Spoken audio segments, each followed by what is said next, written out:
सुप्रभात। बाबा कहते हैं मेरे प्यारे बच्चे, अभी जो परिस्थितियाँ चल रही हैं ना, उसमें तुम्हें कमज़ोर होने की ज़रूरत नहीं है और ना ही किसी के सहारे की। ये मैं कह रहा हूँ। तुम ये मत सोचो कि किसी के करने से तुम्हारी मदद होगी या तुम कुछ कर पाओगे। जो करना है तुम्हें करना है, ये तुम्हारा दिल भी जानता है।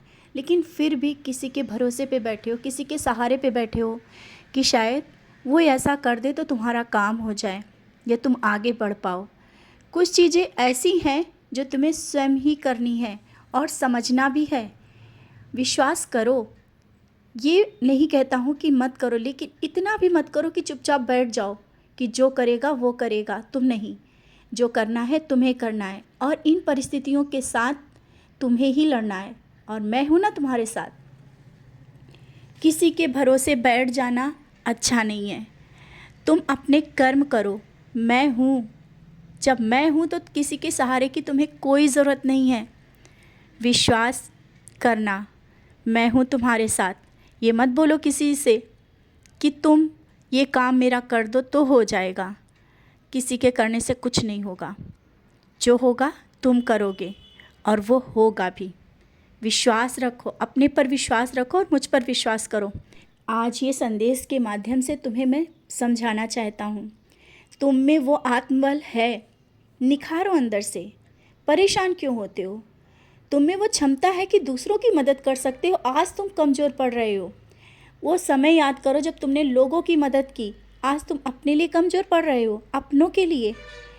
इसलिए ना, तो फिर से मैं जगा रहा हूँ तुम्हें। तुम क्या हो? तुम मेरे बच्चे हो और तुम कमज़ोर नहीं हो। ना ही किसी के आगे झुकोगे और ना झुकने दूंगा। जो तुम्हारा आत्मबल है ना, वो निखर के आएगा और तुम अपने दम पे, अपने आत्मविश्वास के साथ हर एक कार्य को पूरा करोगे और सफलता अवश्य मिलेगी। ये मेरा वादा है, तुम्हारे साईं का वादा है।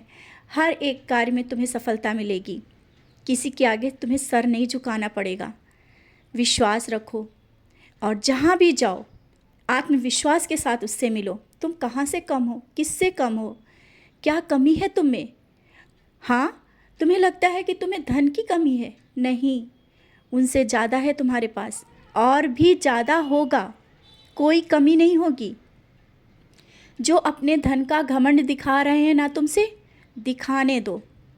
वो अपने धन का घमंड नहीं दिखा रहे हैं, वो अपने कर्मों को दिखा रहे हैं और जिसके जो कर्म होते हैं वो वैसा ही करता है। तुम निश्चिंत रहो और किसी को देख करके अपने आत्मबल को कमज़ोर मत होने दो। तुम भूल जाते हो, तुम अपने को भूल जाते हो, स्वयं को ये भूल जाते हो कि तुम क्या हो। तुम्हारा घर परिवार और तुमसे जुड़े लोग तुम्हें पहचानने की कोशिश कर रहे हैं। तुम में वो आत्मविश्वास देखना चाहते हैं। जो तुम्हारे अपने हैं ना, वो चाहते हैं कि तुम फिर से उठो और निखरो, आगे बढ़ो। सफलता तुम्हारे बहुत करीब है। बच्चे, निराश मत रहा करो। इस तरह से असफलता से तुम निराश क्यों हो गए? ये तो मैं देख रहा था, तुम्हारी सबूरी देख रहा था, तुम्हारी परीक्षा ले रहा था और आने वाले समय के लिए तैयार कर रहा था। जो परेशानियां आई ना, इससे तुम और मजबूत हो गए।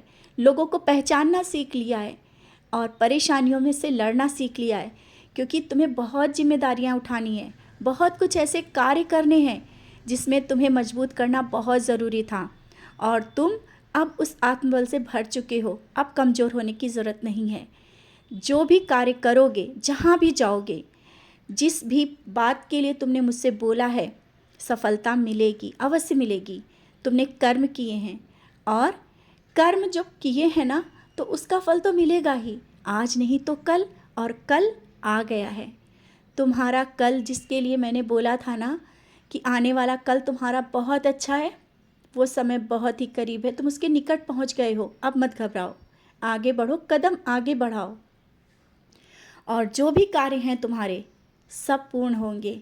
घर की परिस्थिति को लेकर के जो तुम मुझसे बोल रहे हो ना, अरे तुम्हारे घर की परिस्थिति तो बहुत अच्छी होगी और है भी। कमी कुछ नहीं है, लोगों की नज़रों में कमी है। तुम उससे बेखबर रहो, परेशान मत हो। इतना दे दूँगा, इतना दे दूँगा कि लोगों की नज़रें फटी रह जाएंगी, देखते रह जाएंगे। बस कुछ दिन और रुको, अभी तो शुरुआत है। देखते जाना, सफलता तुम्हारे कदम चूमेगी। तुम्हारे घर में किसी चीज़ की कोई कमी नहीं होने वाली। हर एक कमी मैं दूर करूँगा। और तुम शिरडी आना चाहते हो ना? शिरडी भी बुलाने का इंतज़ाम कर रहा हूँ। बहुत जल्दी, बहुत ही जल्दी तुम शिरडी आओगे, मेरे पास आओगे। मैं भी तुम्हारा इंतज़ार बेसब्री से कर रहा हूँ बच्चे। जिस तरह तुम मुझसे मिलना चाहते हो ना, मैं भी तुमसे मिलना चाहता हूँ। तुम्हारी द्वारका माई तुम्हारा इंतज़ार कर रही है। बहुत ही जल्द द्वारका माई में आकर के तुम मेरे पास बैठोगे और मुझसे बातें करना चाहते हो ना, गिले शिकवे हैं ना तुम्हारे पास, ज़रूर हम ज़रूर तुमसे बातें करेंगे और तुम अपने सब गिले शिकवे दूर कर देना। मैं तुम्हारा पिता हूँ ना, मैं तुम्हें बहुत प्यार करता हूँ, बहुत।